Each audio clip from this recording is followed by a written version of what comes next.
Good evening everyone, welcome back to trade point. तो चलिए आज हम डिस्कस कर लेते हैं Nifty, bank Nifty and stocks को। तो फर्स्ट निफ्टी में हमें एनालिसिस करने की क्या ज़रूरत है, वो ये कि यहाँ पे जब करेक्शन शुरू हुआ था तो यहाँ पे एक गैप पेंडिंग है विच इज़ 25,650 के लेवल पे, एंड ऊपर जो रेजिस्टेंस हमें दिख रहा है 25,750 टू 800 के लेवल पे हमें एक छोटा सा रेजिस्टेंस मिल रहा है। तो यहाँ पे एक अच्छा मोमेंटम आया निफ्टी के अंदर जैसे ही हमें 25,200 के लेवल्स के ब्रेकआउट मिले। अब 5 मिनट के या 15 मिनट के टाइम फ्रेम पे हम चलते हैं। First of all 15 minute time frame पे चलते हैं। यहाँ पे हम देखते हैं कि स्टॉक में जो हमें रेजिस्टेंस मिला हुआ है वो रिस्पेक्ट कर रहा है 25,650 के लेवल को, राइट। तो यहाँ पे अब आप देखोगे कि यहाँ पे हमारे डे शुरू हुआ, डे हाई पे एंड करता है, वहीं पर ही कंसोलिडेट करके ख़त्म करता है।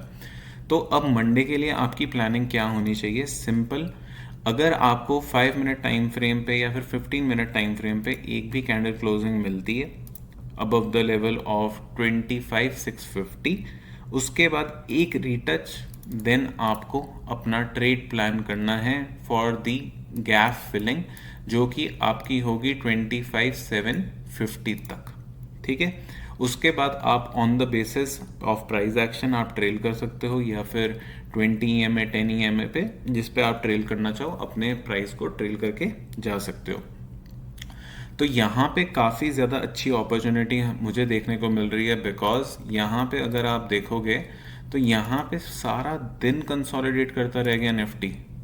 ये आपका एक सपोर्ट लेवल बनाया था निफ्टी ने, इसके बाद यहीं पर आ रहा है बाउंस, यहीं पे आया बाउंस, फिर यहाँ से रेजिस्टेंस एंड रिस्पेक्ट किया उस चीज़ को। तो अब जब भी आपको ब्रेकआउट मिलेगा, रीटच मिलेगा एंड उसके बाद एक फॉलो थ्रू मिलेगा, तो आपको प्लान करनी है अपनी एंट्री एंड एग्जिट। उसी बेसिस पे आपका गैप फिलिंग का टारगेट होना चाहिए। तो अब हम चलते हैं बैंक निफ्टी में। तो बैंक निफ्टी में एक्चुअली अगर हम डेली टाइम फ्रेम पे देखते हैं, बहुत अच्छा मोमेंटम, बहुत ही अच्छा ब्रेकआउट। तो ये एक नया ब्रेकआउट हुआ है, यहाँ पे ये स्विंग था, इसका एक नया ब्रेकआउट हुआ। अब हम चलते हैं 15 मिनट टाइम फ्रेम पे। तो आप यहाँ पे देख सकते हो कि ये जो मैंने एक ब्रेकआउट रेंज मार्क करी थी, राइट, क्या हुआ, ओपन हुआ, उसके ऊपर रीटच किया, बुलिश एनगल्फिंग कैंडल, ये आप देख सकते हो, ये एक बुलिश एनगल्फिंग कैंडल है। उसके बाद आपको पूरा दिन एक अच्छा कॉन्टिन्यूशन मिला, हाई के आसपास आपको क्लोजिंग मिली। बट मेरे लिए इशू यहाँ पे क्या है, ये 57,500 का एक साइकोलॉजिकल लेवल है जहाँ पे एक बारी बैंक निफ्टी रुक सकता है, लेकिन निफ्टी के पास काफ़ी जगह है। तो नैस्डैक जो आपका यूएस का इंडेक्स है, आईटी इंडेक्स, वहाँ पे एक हमें अच्छा ब्रेकआउट आता हुआ मिला है। तो ध्यान रखना, आपको मंडे को इन्फोसिस, टीसीएस या फिर छोटे आपको जितने भी आईटी के स्टॉक्स हैं उसमें एक अच्छा मोमेंटम देखने को मिल सकता है। टेक महिंद्रा, एचसीएल बहुत अच्छा परफॉर्म कर सकते हैं, Wipro, Birla soft, Intellect Design Arena. तो आपको यहाँ पे एक अच्छा मोमेंटम देखने को मिल सकता है, तो वो स्टॉक्स आपके फोकस में रहने चाहिए। तो फर्स्ट ऑफ ऑल यहाँ पे अब एक डायरेक्शन हमें क्लियर हो गई कि हमें बैंक निफ्टी को इतना वॉच आउट नहीं करना, बिकॉज यहाँ पे रेजिस्टेंस है ऊपर, लेकिन निफ्टी के पास काफ़ी जगह है, बिकॉज निफ्टी को भी चेस करना ऑल टाइम हाई के लिए, जो कि bank Nifty all time high already पहुंच चुका है, उसके आगे निकल चुका है, लेकिन bank Nifty all time high के भी अभी नीचे है। तो सॉरी, निफ्टी अभी ऑल टाइम हाई के लिए नीचे है, तो वहां से हमें मोमेंटम देखने को मिल सकता है, बिकॉज ये दोनों सिंक में आ जाएंगे तब। अब हमें नेक्स्ट जो स्टॉक्स डिस्कस करने हैं आपके साथ, very important, first of all HDFC life. अब HDFC लाइफ इंश्योरेंस में हमने आपके साथ डिस्कस किया था कि इस स्टॉक के अंदर एक बहुत ही अच्छा मॉर्निंग स्टार पैटर्न देखने को मिल रहा है, राइट। ये हमारे लिए एक ब्रेकआउट लेवल था, राइट, यहाँ से हमने अपना ब्रेकआउट लेवल बनाया था। उसके बाद स्टॉक ने हमें एक बहुत अच्छा मॉर्निंग स्टार पैटर्न दिया। हमने प्लान किया था कि हमारी एंट्री जो होनी चाहिए वो above the level of 780, and आपका SL इतना रहेगा 740 का, एंड उसके बाद आप 1:2, 1:3 कि इजी टारगेट्स में प्लान कर सकते हो, बिकॉज 4 साल का लंबा ब्रेकआउट है स्टॉक के अंदर। तो अब आपको यहाँ से देखने को मिल रहा है कितना अच्छा मोमेंटम आया स्टॉक के अंदर। स्टॉक ऑलरेडी 25 रुपीज़ ऊपर है हमारे प्राइस से, विच इज़ गुड। ठीक है, अब मैं आपको डेली टाइम फ्रेम पे लेके चलता हूँ। ये वीकली था, अब हम डेली टाइम फ्रेम पे चलते हैं। तो अगर आप डेली टाइम फ्रेम पे भी देखोगे तो यहाँ पे जब उसने क्लोजिंग दी 775 की, एंड उसके बाद स्टॉक कभी नीचे नहीं आया, क्योंकि मैं जस्ट वेट कर रहा था कि एक बारी एक स्विंग का ना अच्छा ब्रेकआउट देते, अच्छी कैंडल के साथ देते। इसने दे दिया, ये आपको काफ़ी अच्छी कैंडल मिली, एंड उसके बाद परफेक्ट मोमेंटम आपको स्टॉक के अंदर देखने को मिल रहा है, राइट। तो जिन्होंने स्टॉक लिया है वो इजीली अब स्टॉक के अंदर रह सकते हैं, बिकॉज स्टॉक बहुत अच्छा परफॉर्म करेगा। अच्छा ब्रेकआउट है, अच्छा मोमेंटम स्टॉक के अंदर हमें देखने को मिल रहा है। नेक्स्ट स्टॉक है LNT फाइनेंस। अब मैं आपको इसके वीकली टाइम फ्रेम पे लेके चलता हूँ फर्स्ट ऑफ ऑल। तो वीकली टाइम फ्रेम पे हमने देखा कि स्टॉक ने यहाँ पे 2 बारी रेजिस्टेंस फेस किया, थर्ड टाइम भी फेस करने आया, लेकिन जो ये लेवल है आपका 196 का लेवल, ये आपके लिए रेजिस्टेंस बना हुआ था, एंड उसका ब्रेकआउट हुआ इस वीक, एंड आपको क्लोजिंग मिल गई। एंड आप वॉल्यूम देखो, प्रीवियस जितने भी वॉल्यूम्स थे उनसे ज़्यादा वॉल्यूम पे आपको क्लोजिंग मिली है, right, which is a clear cut breakout. अब यहाँ पे हम चलते हैं डेली टाइम फ्रेम पे। डेली टाइम फ्रेम पे ये लेवल 200 से लेके जो 197 का है, ये काफ़ी क्रूशियल लेवल हो जाएगा स्टॉक के लिए, बिकॉज यहाँ पे आपको काफ़ी अच्छी बाइंग और प्राइस एक्शन देखने को मिलेगा। यहाँ पे अगर आप देखोगे स्टॉक ने एक बहुत ही अच्छा छोटा सा W पैटर्न बनाया एंड आपको ब्रेकआउट दे दिया, राइट। और हमने अगर वीकली टाइम फ्रेम में देखा तो वहाँ पे इनसाइड बार का ब्रेकआउट आपको देखने को मिला। तो यहाँ से जितनी भी NBFCs हैं वो काफ़ी अच्छा परफॉर्म कर सकती हैं, तो आपको फोकस में रहना चाहिए ये सारे स्टॉक्स। तो यहाँ पे अगर कभी भी जिनसे स्टॉक अगर लगता है कि मिस हो गया या कुछ हो गया, 197 200 is a good price to watch for, and keep this swing as your SL, okay, क्योंकि यहीं से आपको एक फ्रेश बाइंग देखने को मिली है, तो यही आपका एक SL जोन होना चाहिए, ओके। अब हम चलते हैं नेक्स्ट स्टॉक के ऊपर, जो कि है हमारा Hyundai मोटर्स। हमने आपके साथ बहुत अच्छे से डिस्कस किया था Hyundai मोटर्स, राइट। आप सबको याद होगा जो पुराने मेंबर्स हैं। यहाँ पे आप देखो कि आपको कितनी अच्छी ब्रेकआउट कैंडल मिली विद वॉल्यूम, एंड 1:2 हमारा ऑलरेडी टारगेट हिट हो चुका है। लेकिन इस स्टॉक के लिए यही सिर्फ टारगेट नहीं है, यहाँ से आपको बहुत अच्छा मोमेंटम, अभी तो 11% के रिटर्न हमारे स्टॉक में चल रहे हैं, लेकिन 20-25% ईजीली स्टॉक के अंदर आ सकता है रिटर्न। तो अपने फोकस लिस्ट में इसको ज़रूर रखिए। अगर कभी भी रीटच करता हुआ किसी भी रीज़न से मिले तो आपको स्टॉक में इंटरेस्ट रहे, आपको दिख जाए कि हाँ ठीक है, अगर ये सिनेरियो आ रहे हैं तो आप स्टॉक में देख सकते हैं। अगर कोई भी इशू हो, comment it down, I will help you out. तो यहाँ पे अगर स्टॉक अभी और हाई जा रहा है, keep be in the stock. तो अब आपके लिए 10 EMA 21 EMA एक एडिंग पॉइंट और एक सपोर्ट की तरह काम करना शुरू करेंगे स्टॉक के अंदर, क्योंकि एक अच्छा ब्रेकआउट आया है अच्छे वॉल्यूम के साथ, एंड काम बहुत अच्छा है स्टॉक के अंदर, and it is going really good. तो ये आपको बताना था कि आपके साथ जो स्टॉक्स यहाँ पे शेयर करे गए थे ब्रेकआउट स्टॉक्स, वो कितना अच्छा मोमेंटम कर रहे हैं। अभी मैं आपको दिखाता हूँ MCX, राइट। MCX में अगर आप देखोगे तो यू वोंट बिलीव कि क्या रिटर्न आया है। 7,000 से सीधा 9,000, 30% रिटर्न, और कुछ भी टाइम नहीं लगा है। मतलब कितना टाइम, आई विल से अगर हम मेजर करके चलते हैं तो हार्डली 1 मंथ 22 डेज, हाँ 1 मंथ 21 ट्रेडिंग सेशंस हमारे पास होते हैं। आपको उतने में 2,000 पॉइंट 30% आपको रिटर्न मिल गया, विच इज़ अमेजिंग। अगर आप यहाँ पे हमारा एनालिसिस देखोगे, breakout with volume, retouch at the 50% fib level, 8,000 को क्रॉस करने के बाद अगर किसी ने ये पॉइंट मिस कर दिया, और यहाँ पे हमने मेंशन किया कि 8,000 के लेवल के ऊपर आपको नया मोमेंटम मिलेगा, 9,000 तक आपको एक नया मोमेंटम मिल गया, ऑलरेडी 10%, राइट। तो बहुत अच्छा मोमेंटम हमें स्टॉक के अंदर भी देखने को मिला।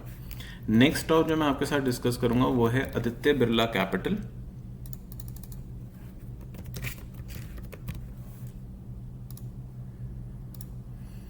अब हम आदित्य बिरला कैपिटल को फोकस करके चलते हैं, तो यहाँ पे इस स्टॉक ने एक बहुत ही अच्छे ब्रेकआउट्स करे हैं, राइट। यहाँ पे मैंने आपके साथ ऑलरेडी डिस्कस किया हुआ है ये कि यहाँ पे ये पीछे अगर आप देखोगे इस स्टॉक ने 220 250 का हाई लगाया हुआ था, जो कि एक ब्रेकआउट कंसिडर किया जाएगा। अब यहाँ पे स्टॉक ने ब्रेकआउट किया। ब्रेकआउट कैंडल जो हमारे लिए बनी थी वो ये कैंडल बनी थी, राइट। ये बुलिश कैंडल जो आई थी ये हमारे लिए एक ब्रेकआउट कैंडल आई थी। उसके बाद हमें कोई भी यहाँ पे ना रेड कैंडल या फिर रिट्रेसमेंट मिले हैं, लेकिन रेड कैंडल के वे में नहीं मिला, तो एक छोटा सा एसएल लगाने की जगह नहीं मिली। अभी क्या कर रहा है स्टॉक, अभी थोड़ा सा नीचे आने की कोशिश कर रहा है। तो अगर स्टॉक आपको 250 से लेके 260 की रेंज, ये जो रेंज होती है ये एक बार लुकआउट रेंज होती है, जहाँ पे आपको कोई बुलिश इनगल्फिंग मिल जाए, हैमर मिल जाए या फिर मॉर्निंग स्टार पैटर्न बनता हुआ मिल जाए, तो वहाँ पे आपका फोकस रहना चाहिए स्टॉक के ऊपर, and it will be a adding point. क्योंकि जैसे मैंने आपको बताया कि इतना टाइम बाद जब भी स्टॉक में ब्रेकआउट होता है वो हल्का सा रिट्रेस करता है, कंसोलिडेट करता है, फिर एक नया मूव देने के लिए रेडी हो जाता है। तो इस स्टॉक पे आपका फोकस रहना चाहिए, आदित्य बिरला कैपिटल।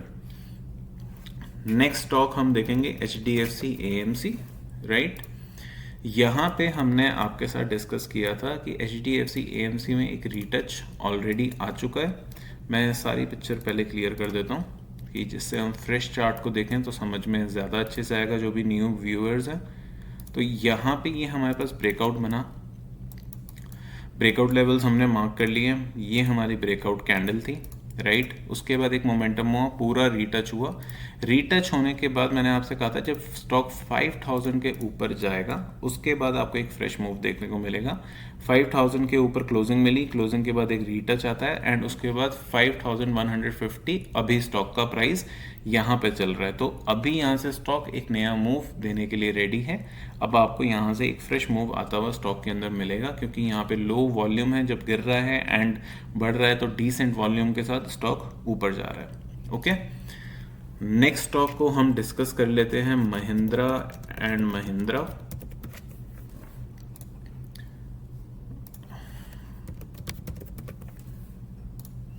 महिंद्रा एंड महिंद्रा में अभी स्टॉक रेजिस्टेंस फेस कर रहे हैं। मैं स्टॉक को रोज देख रहा हूं कि कब इसमें ब्रेकआउट आता हुआ मिलेगा, बट यहाँ पे ये लेवल इसने बनाया है ना, यहाँ से लेके यहाँ तक के ये जो लेवल बनाए ये एक्चुअली यहाँ पे ना कंफ्यूजन क्रिएट कर रहा है।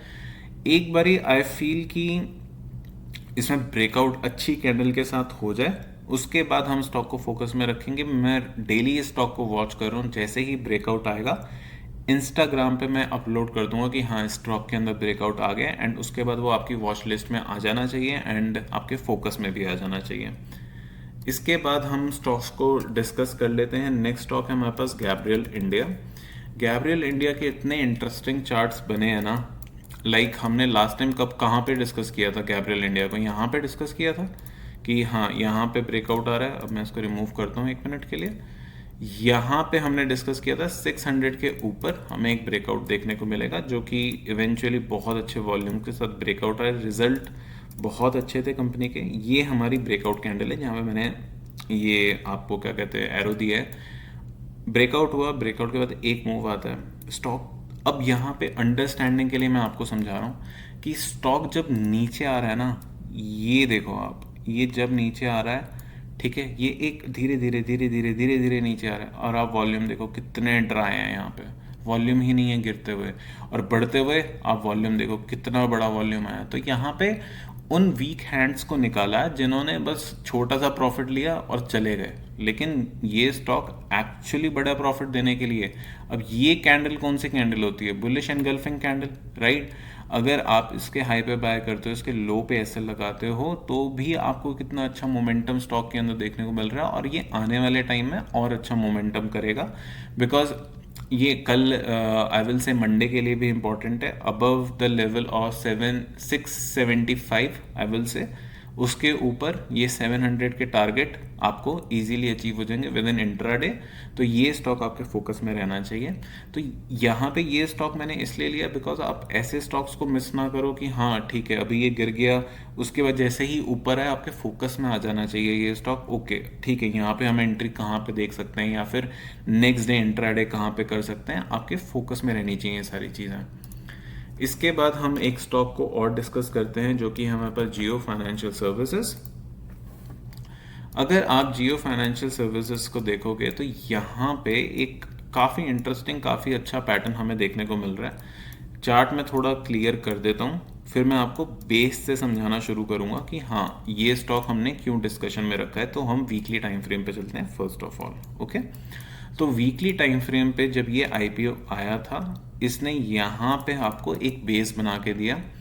ओके, स्टॉक के लिए ये एक रेजिस्टेंस लेवल बना हुआ था, ये वाला रेजिस्टेंस लेवल, क्योंकि अगर आप यहाँ पे देखोगे तो यहाँ पे स्टॉक पहले रेजिस्टेंस बना, एक बारी दो बारी यहाँ पे फेल हुआ है स्टॉक, राइट, यहाँ से नीचे डिप लगाया है स्टॉक में, करेक्ट। फिर आपको इस कैंडल ने ब्रेकआउट दिया, एक रीटच होता है एंड उसके बाद स्टॉक ऑल टाइम हाई के लिए मूव कर जाता है जो कि 400 का लेवल है।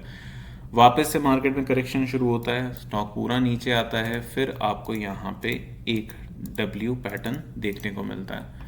ओके, एंड स्टॉक उसके बाद वापस से वीकली टाइम फ्रेम पे ही हम डिस्कशन कर रहे हैं, तो यहाँ पे एक ब्रेकआउट होता है, ब्रेकआउट के बाद एक मूव होता है। अब आप यहाँ पे देखोगे कि आपको एक बहुत ही अच्छी ट्रेंड लाइन आती हुई मिलेगी। अब हम डेली टाइम फ्रेम पे चलते हैं, ठीक है। डेली टाइम फ्रेम पे अब आपको सारी पिक्चर क्लियर हो जाएगी कि यहाँ पे हाँ डब्ल्यू पैटर्न बना, फिर यहाँ तक गया, रेजिस्टेंस था ये, इसको क्रॉस किया, फिर एक पूरा मोमेंटम आया, फिर अब ये एक ट्रेंड लाइन आई है, यहाँ पे ये हमारी ट्रेंड लाइन है, करेक्ट। उसके बाद आपको एक पूरी ट्रेंड लाइन का ब्रेकआउट मिला। अब ये लेवल काफ़ी क्रूशियल हो जाएंगे, ये वाले लेवल्स, क्योंकि ये जो पीछे का रेजिस्टेंस था अब स्टॉक्स के ऊपर निकल चुका है, तो ये वाले लेवल अब आपके लिए इंपॉर्टेंट हो गए हैं। तो कभी भी आपको स्टॉक के अंदर रीटच मिलता है किसी भी रीजन से, आपके फोकस में रहना चाहिए and target should be all time high यहाँ से, क्योंकि ये अब ज़्यादा दूर नहीं है, तो ये आ जाएगा। तो अब आपके फोकस में एक और स्टॉक आ चुका है जो कि इम्पॉर्टेंट है। तो जियो फाइनेंशियल सर्विसेज हमारा नेक्स्ट स्टॉक पिक है जो कि काफ़ी इम्पॉर्टेंट रहेगा। अगर हम यहाँ पे एक स्टॉक और देखें टोटली डिफरेंट, मैरिको में हमें यहाँ पे एक ब्रेकआउट आता हुआ आने वाले टाइम में मिल सकता है above the level of I will say 740 के ऊपर। अगर यहाँ पे कभी भी ब्रेकआउट आए तो आपको रेडी रहना चाहिए, breakout, retouch and entry. Same equal plan रहेगा हमारा, क्योंकि यहाँ पे हमने एक फॉल देखा, उसके बाद स्टॉक ने यहाँ पे कोशिश करी ब्रेकआउट देने की, फॉल आ गया वापस से, फिर से वापस उसी स्टॉक उसी लेवल के आसपास अब ट्रेड कर रहा है। अगर कंसोलिडेट करके ब्रेकआउट करता है तो डायरेक्ट एंट्री होगी, अगर ब्रेकआउट देता है रीटच देन हम अपनी एंट्री ब्रेकआउट पे प्लान करेंगे। ओके, आई होप आपको वीडियो पसंद आया होगा। Please comment, like and subscribe कर दीजिए अगर नहीं किया है। आपको वैल्यूएबल चीज़ें यहाँ पे मिलेंगी, कोई भी डाउट हो please comment down and thank you so much for your time and have a lovely trading session tomorrow. Thank you.